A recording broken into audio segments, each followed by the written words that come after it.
They say revenge is best served cold, but sometimes revenge doesn't come in the form of anger or even words. Sometimes it's a quiet moment, a decision so simple yet so devastating that it shakes an entire sport to its core. For Caitlin Clark, revenge wasn't a heated argument or a fiery clapback on social media. Her revenge was a single word, a decision to walk away from a deal that would have handed her over $1 million for just 8 weeks of basketball. On paper, it looked like free money, but in reality, it was the ultimate payback. Because that contract wasn't just an offer, it was a lifeline, extended by the very man who once dismissed her, belittled her, and tried to frame her as just another name in a long list of stars he claimed to have seen before. And when she said no, it wasn't just rejection, it was humiliation, delivered directly to the one person who never thought he could be humbled. This is not just a sports story. It's not just about stats, trophies, or highlight reels. This is about power, about an old guard that ruled women's basketball for decades, suddenly realizing the game no longer revolves around them. It's about an ego so inflated that it blinded a legend to the future standing right in front of him. And it's about the moment that future decided she didn't need him, not for validation, not for opportunity, and definitely not for a paycheck. Because Caitlin Clark's rise isn't just about basketball. It's about shifting the balance of power. It's about the torch being ripped away from those who thought they could hold on to it forever. And the way it happened? Quietly, brutally, with one perfectly timed rejection that cost millions and left an entire legacy in shambles. Make no mistake, this wasn't an accident. Every slight, every dismissive comment, every backhanded compliment led to this moment. And the beauty of it, Clark never had to plan revenge. All she had to do was keep being herself, keep breaking records, keep proving everyone wrong, until the very man who ignored her as a teenager came crawling back with a contract in hand. And when that day came, she didn't even hesitate. So buckle up, because the story you're about to hear is bigger than a game, bigger than a rivalry, and bigger than a paycheck.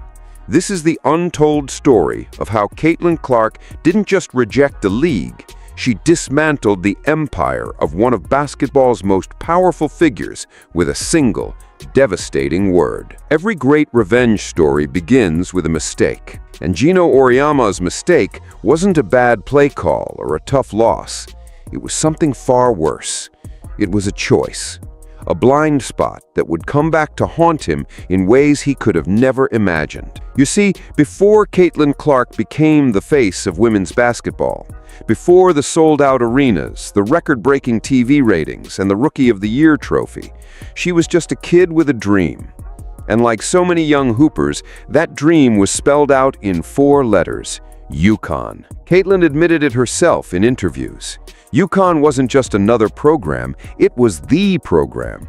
The place every girl growing up wanted to be. The dynasty, the empire, the dream factory where legends like Diana Taurasi, Maya Moore, and Breanna Stewart were forged.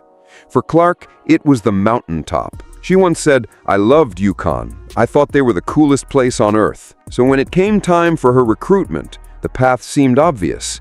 The most gifted offensive talent of her generation, knocking on the door of the greatest recruiter the sport had ever seen. It should have been a match made in basketball heaven, but it wasn't. Because when Clark looked toward UConn, UConn barely looked back. According to Clark herself, the interest was never really there. Geno's staff reached out casually through her AAU coach, a call here, a little check-in there. But not once did Geno himself pick up the phone. Not once did he talk directly to Caitlin. Not once did he talk to her family. The message was clear. He wasn't interested enough to bother. And when people asked why, Geno's explanation was a masterclass in arrogance. He claimed he had already committed to Paige Bueckers very early and didn't want 2-point guards at the same time. Fair enough on the surface. But then came the kicker. The part that turned a simple excuse into an insult. Geno suggested that if Clark really wanted UConn, she should have called him. Think about that. the most decorated recruiter in the history of women's college basketball, known for spotting and locking up talent years before anyone else, looked at Caitlin Clark and shrugged. Then blamed a teenager for not chasing him harder. That wasn't just a missed opportunity. That was disrespect. The kind you don't forget. Because while Geno was brushing her off, Clark was watching closely. And deep down, she knew exactly what that meant. She wasn't their priority. She wasn't their chosen star. In Geno's mind, she wasn't UConn material. And so the so-called king of women's basketball closed the door. A door that, in hindsight, he should have torn off its hinges to keep open. Because Caitlin Clark wasn't just another prospect. She wasn't the next Paige or the next Diana.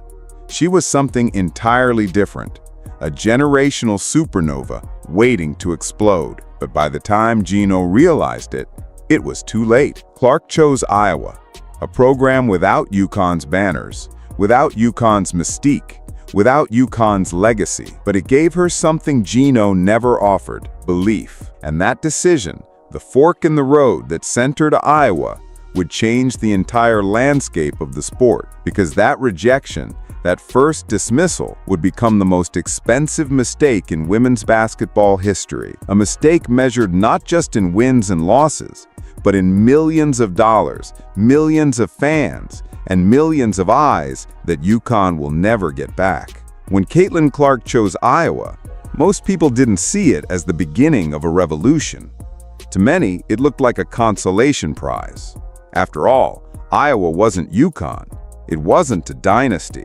It wasn't the place young stars dreamed of when they hung posters on their bedroom wall. But Clark wasn't looking for tradition. She was looking for freedom, a place where she wouldn't be somebody else's second choice or another star molded into an existing system.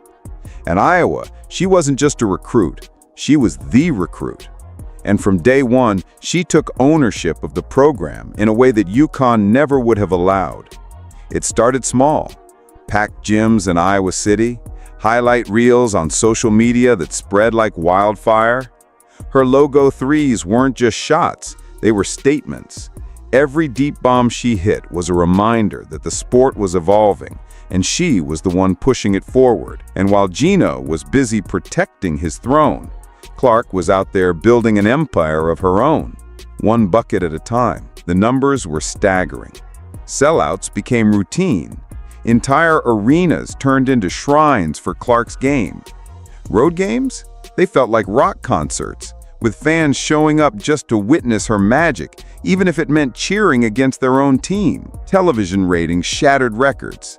Networks that once ignored women's basketball were suddenly putting Clark front and center, because she wasn't just bringing fans, she was creating a movement. And here's the thing, none of it was accidental.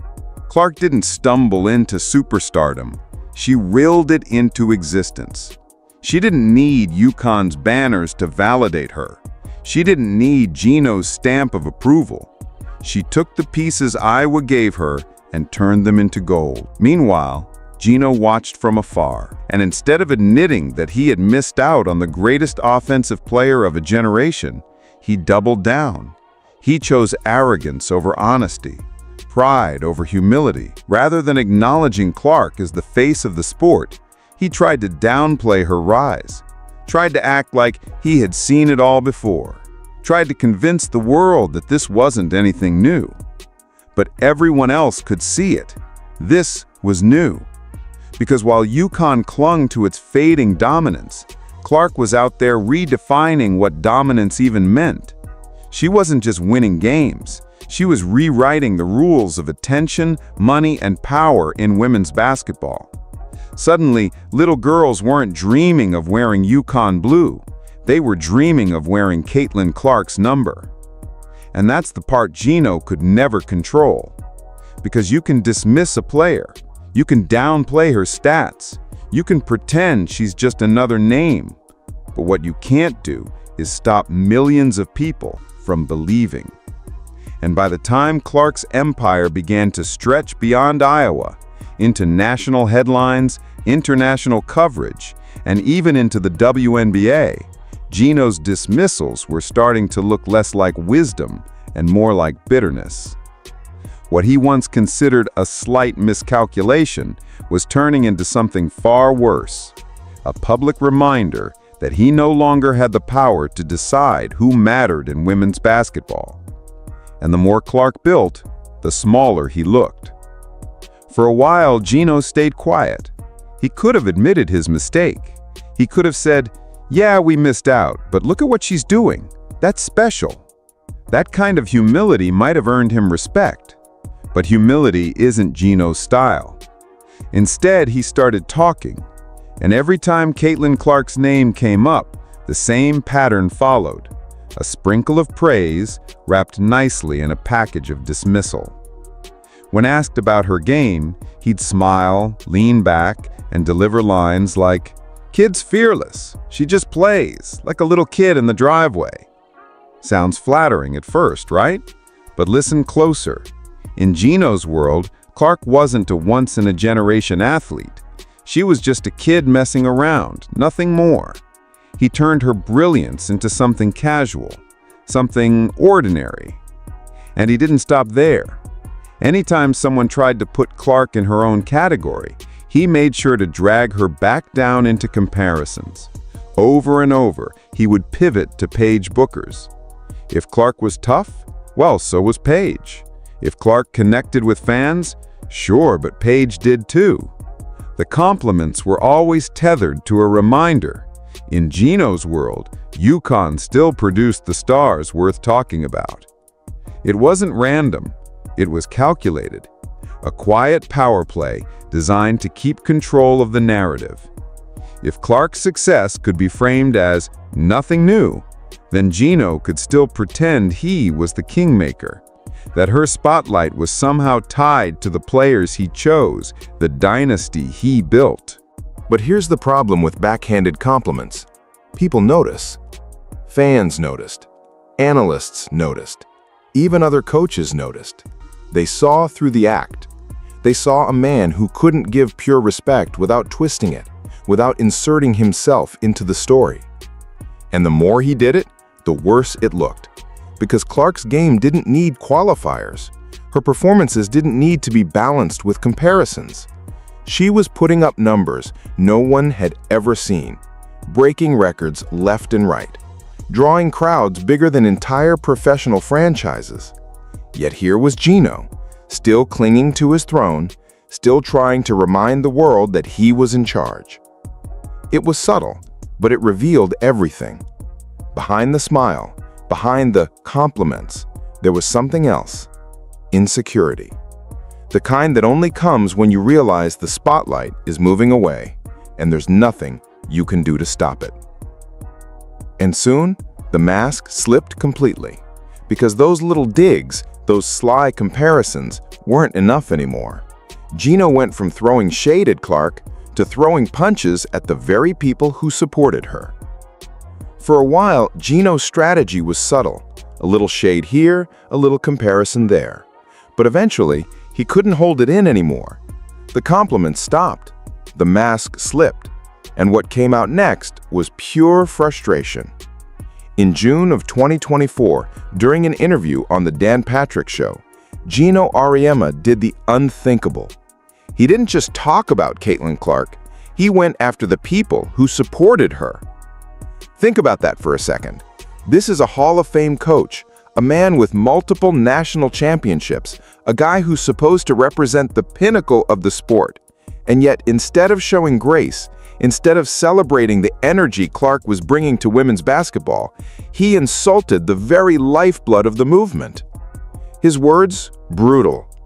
He called her supporters delusional, said they were unknowledgeable, even went as far as to label them so stupid it gives women's basketball a bad name. Why? Because fans dared to believe. Because they predicted that Caitlin Clark could finish in the top 4 of MVP voting as a rookie. To him, that wasn't just wrong, it was laughable. To him, Clark's fans weren't passionate, they were a problem. And just like that, Geno crossed the line he could never walk back. This wasn't about analysis anymore. This wasn't a coach breaking down a player's strengths and weaknesses. This was personal. This was a direct shot at the millions of new eyes that Clark had brought to the game. The families packing arenas, the kids wearing her jersey, the casual sports fans who tuned in for the first time because they couldn't resist her magic. And let's be clear, this wasn't just another opinion from another coach. This was Geno Auriemma. When he talks, people listen, which made his comments all the more damaging and all the more revealing. Because by calling her fans delusional, he wasn't just underestimating them, he was underestimating her. He was saying, this hype isn't real. These people don't understand the game. And when the dust settles, I'll be proven right. But here's where the story gets delicious. Geno wasn't proven right. He was proven dead wrong. Because Caitlin Clark didn't clap back. She didn't post a cryptic tweet. She didn't go on a rant. She didn't need to. She had something far more powerful than words: the court. And what she did on that court didn't just silence Geno, it embarrassed him. She went out and won Rookie of the Year. She made first-team All-WNBA. And when the MVP voting came in, she finished exactly fourth, right where her so-called delusional fans had predicted. It wasn't just a win for Clark, it was a systematic demolition of Geno's credibility. Every insult, every dismissal, every arrogant soundbite crumbled in the face of reality. His attack on the fans now reads like one of the worst takes in sports history. The wise elder who once saw himself as the gatekeeper of basketball knowledge, exposed, bitter, out of touch. And the worst part? He did it to himself. Because Clark's success wasn't just personal vindication, it was collective vindication. For every fan Geno insulted, for every kid he called delusional, for every new supporter he dismissed as stupid. And the more Clark thrived, the more obvious it became. Geno wasn't criticizing her fans because they were wrong. He was criticizing them because they were right. Revenge usually comes with noise, angry words, heated debates, public battles played out in the media. But Caitlin Clark's revenge? It was silent. And that silence was louder than anything Geno Auriemma could ever say. She didn't respond to his insults. She didn't clap back at his fans being called stupid or delusional. She didn't go on social media to start a war. Instead, she went back to what she's always done: hoop. And the way she played turned every one of his criticisms into a punchline. Because while Geno was on talk shows dismissing her hype, Clark was rewriting history. Night after night, she was putting up numbers that even seasoned pros couldn't match. Long-range threes from the logo, crossovers that left defenders frozen, assists that looked like they belonged in highlight reels for weeks. She wasn't just surviving her rookie season, she was thriving. And when the awards rolled in, they told the story perfectly. Rookie of the Year, first team All-WNBA, and the crown jewel of it all, fourth place in the MVP race. Exactly where her so-called delusional fans had predicted she would finish. Do you see the beauty in that? Without ever saying a word, Clark and her fans demolished Geno's credibility. He called them clueless, she proved them prophetic. He said they didn't understand the game, she showed they understood it better than he did. It was almost poetic. Every bucket she scored was a rebuttal. Every record she broke was a clapback. Every arena she sold out was a reminder that this wasn't hype, it was reality. And while she rose higher and higher, Geno's words aged like milk. What once sounded like authority now sounded like bitterness. What once felt like wisdom now felt like insecurity. He tried to position himself as the gatekeeper, the all-knowing elder statesman. But Clark's game made him look like what he really was, a man out of touch, watching the game pass him by. The irony is, Clark didn't even need revenge. She wasn't playing for him. She wasn't chasing his approval. She wasn't trying to prove him wrong. She was just being herself. And in doing so, she exposed him without lifting a finger. That's the power of silent revenge. It doesn't need shouting. It doesn't need drama. It just needs results. And Caitlin Clark delivered those results so emphatically that Geno couldn't escape them. By the end of her rookie season, it wasn't just about whether she had lived up to the hype. It was about how completely she had shattered the doubts. And for Geno, there was no escape hatch. Every word he had spoken, every insult he had thrown at her fans came back like a boomerang, hitting him square in the face. The man who once saw himself as untouchable had been humbled, and the person who did it didn't even raise her voice. For most people, getting proven wrong would be the end of the story. You take the L, you move on, you stop poking the bear. But for Geno Auriemma, letting go was never an option. Because by now, it wasn't just about Caitlin Clark as a player. It was about what she represented. A changing of the guard, a shift in power, a reminder that the sport he had ruled for decades was no longer orbiting around him. And instead of accepting it, Geno did the only thing he knew how to do: talk. Interview after interview, podcast after podcast, Clark's name was never far from his lips. He just couldn't resist. And every time, the pattern repeated. A little praise wrapped in control. A compliment followed by a disclaimer. A nod followed by a dig. But then he went further. He stopped talking about her as just a player and started trying to own her entire movement. In one shocking interview, he framed the explosion of women's basketball as something he and his generation had built. He claimed that the sudden rise in popularity wasn't really about Clark at all. No, according to Geno, the world just jumped on Caitlin Clark's back after years of work by people like him. Read that again. He didn't say Clark carried the sport into new heights. He said the sport was already climbing and the media just happened to hitch a ride on her shoulders. The disrespect is breathtaking. Because in that moment, Geno revealed exactly what this was about. Not basketball, not even Clark herself. It was about power. The power to control the narrative, the power to decide who gets credit, the power to keep the spotlight shining on him, even as the world was clearly turning its attention elsewhere. He wanted to remind everyone that he was the architect, that he was still in charge, that if Clark was a rocket ship, then he was the launch pad. But here's the truth. Caitlin Clark didn't ride anyone's wave. She was the wave. She wasn't lifted by the system, she disrupted it. She didn't ask for permission to shine, she created her own spotlight, and the world followed. And that's what made Geno's obsession so obvious. He couldn't stop mentioning her because he couldn't stand being left out of her story.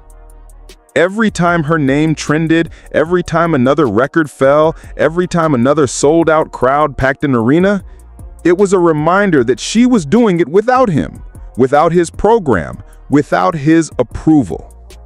So he kept talking. And the more he talked, the clearer it became. Caitlin Clark wasn't just on the court anymore. She was in his head, rent-free. But words only go so far. And soon, Geno found himself in a position where words weren't enough. He needed action. He needed Clark to validate him again, to attach her star power to something with his fingerprints on it. And that's where the $1 million offer comes in. By this point, Geno Auriemma had tried everything. He had dismissed Caitlin Clark. He had belittled her fans.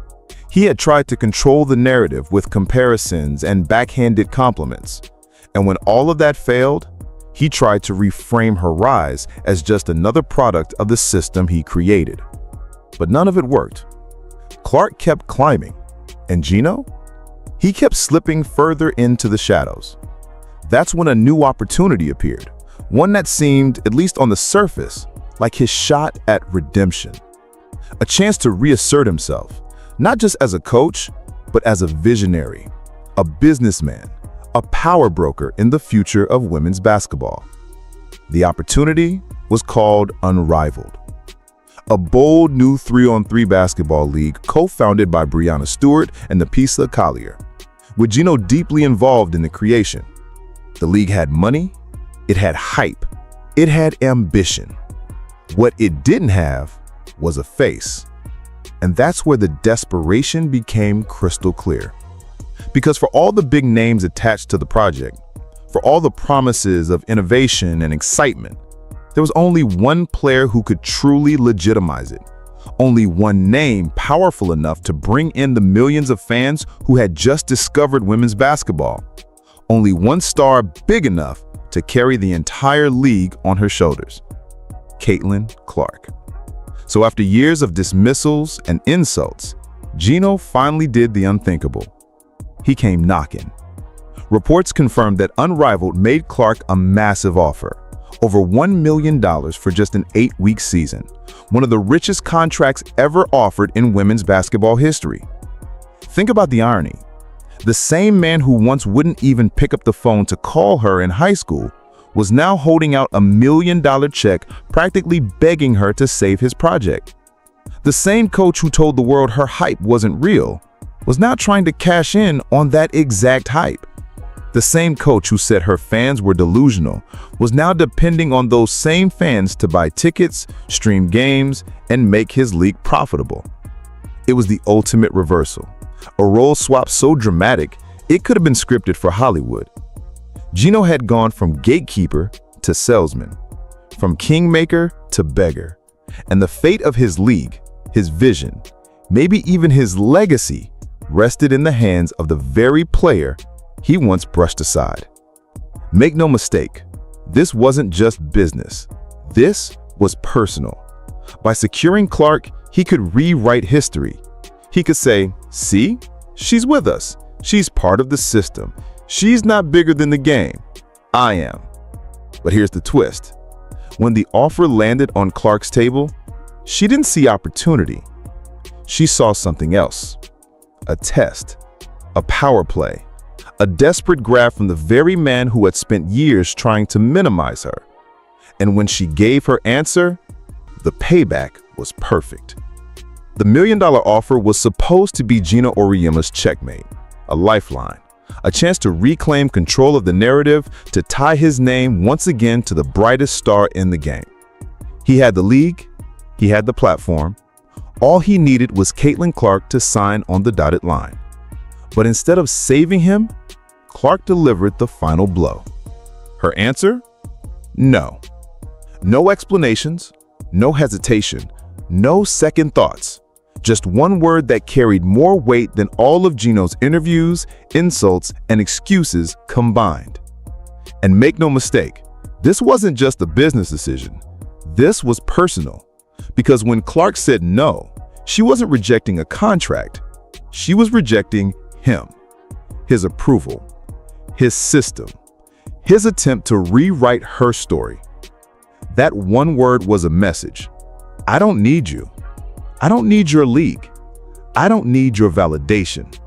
I built my own empire without you, and I'll keep building it long after you're gone. For Geno, the humiliation was total. Think about it.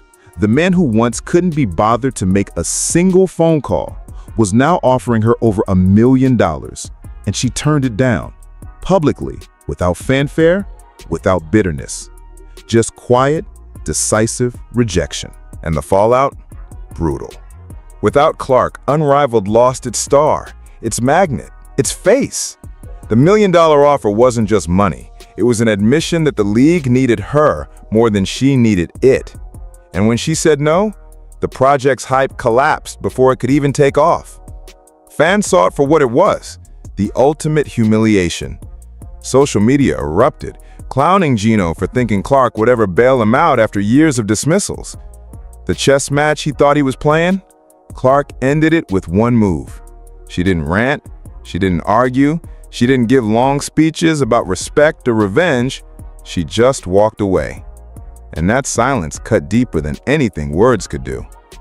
Because here's the truth. Geno's era is fading. His power is gone. And Caitlin Clark didn't just take his crown. She burned the throne he sat on. And now the story isn't about whether Geno regrets his mistake. Of course he does. The real question is bigger. What happens when an entire generation of coaches, executives, and power brokers realize they're no longer in control? Because Clark's rejection wasn't just a personal victory. It was a warning shot, a signal to the entire old guard that the game belongs to a new generation now. Players who don't need permission to shine. Players who don't need the approval of gatekeepers. Players who can build their own empires from scratch and walk away from million-dollar checks without blinking. Geno was the first to learn that lesson the hard way, but he won't be the last. So maybe the saying is wrong. Maybe revenge isn't best served cold. Maybe the sweetest revenge is served quietly, with a simple no, and the knowledge that the person who once doubted you now needs you more than anything. And Caitlin Clark, she delivered that revenge flawlessly. In the end, this was never just about $1 million check. It wasn't about a contract. It wasn't even about one coach versus one player. This was about power and who gets to hold it in women's basketball. For decades, Geno Auriemma and the old guard decided who mattered. They were the gatekeepers. They set the rules. If you wanted to be great, you had to go through them. That was the unwritten law of the game. But Caitlin Clark shattered that law.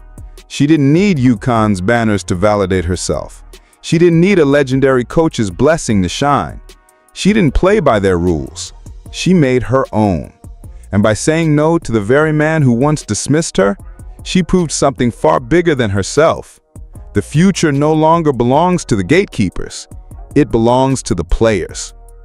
That's why this story stings so much for Geno, because his mistake wasn't just ignoring Clark as a teenager. His mistake was believing the sport couldn't move forward without him. And now the world is watching him fade into the background while the game grows bigger than he ever imagined, without his fingerprints all over it. Clark's rejection wasn't just personal revenge. It was a cultural shift, a line drawn in the sand between the past and the future. A warning shot to every coach, every executive, every so-called power broker who thinks they can still control the narrative. Those days are gone. Because this generation of players doesn't need permission. They don't need approval. They don't need to beg for respect. They've got the fans, the numbers, and the power to control their own destiny. And Caitlin Clark just showed them how it's done. She didn't yell, she didn't argue, she didn't demand. She just kept winning, kept growing, kept building. And when the moment came for her to prove who truly held the power, all it took was one word. One rejection that shook the entire sport. So now the question isn't whether Geno regrets his choices. We know he does. The real question is, who's next? Who will be the next gatekeeper to underestimate the new generation only to realize too late that the game has passed them by? Because the warning has already been fired. Caitlin Clark delivered it quietly, decisively, and perfectly. The future of basketball is here, and it doesn't ask for permission.